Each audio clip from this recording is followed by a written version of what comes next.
Exactly এই বিষয়টাই আমি কিছুক্ষণ আগে বলতে নিয়েছিলাম যে আজকে আমাদের দিনী কমিউনিটির মধ্যেও দেখা যাচ্ছে অনেক মানুষ বেশি খাওয়াটাকে কোনো অপরাধ বা খারাপ কিছু মনে করছেন না।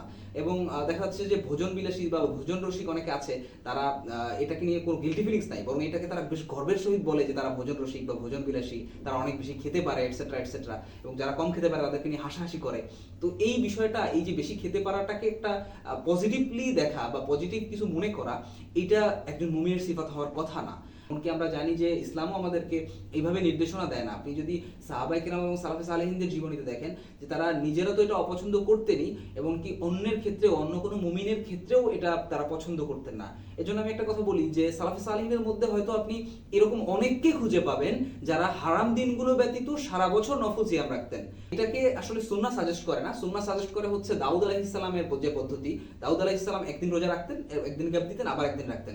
সুন্নাহ মূলত এটাকেই সাজেস্ট করে। কিন্তু বাকি সালাফদের মধ্যে অনেকেই ছিলেন যারা হারাম দিনগুলো ব্যতীত সারা বছর নফল সিয়াম রাখতেন। কিন্তু তাদের মধ্যে একজনও এরকম খুঁজে পাওয়া মুশকিল যারা এই সো কল্ড ভোজন রসিক বা ভোজন বিলাসী ছিলেন।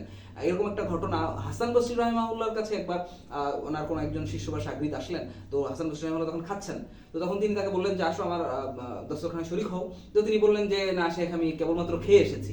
তো এটা বলার পরে তিনি অবাক হলেন, সুবহানাল্লাহ, মুমিন কি এভাবেও খায় যে তাকে আরেকবার খেতে বললে সে খেতে পারবে না? মানে সাহাবায়ে কেরামের মধ্যে এরকম ছিল। আব্দুল্লাহ ইবনে ওমর রাদিয়াল্লাহু তাআলার ঘটনাটা আমরা জানি যে উনি সব সময় চেষ্টা করতেন যে কাউকে নিয়ে খেতে, কোনো দরিদ্র ফকির বা মিসকিন। তো একবার এরকম ওনার কাছে একজন কে নিয়ে আসা হলো, ওনার গোলাম যে নাফে ছিলেন, একজন হাদিস বর্ণনাকারী তাকে।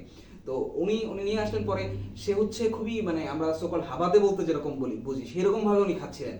তো এরপরে উনি নাফেকে ডেকে বললেন যে নাফে, আমার আমার কাছে এইরকম ব্যক্তিদেরকে আর নিয়ে আসবা না। কেননা যে আমি রাসূল সাল্লাল্লাহু আলাইহি সাল্লামকে বলতে শুনেছি ওই যে হাদিসটা, যে মুমিন এক পেটে খায় আর কাফির হচ্ছে 7 পেটে খায়। তো এটা তো আসলে একজন মুমিনের কোনোভাবেই সিফাত হতে পারে না।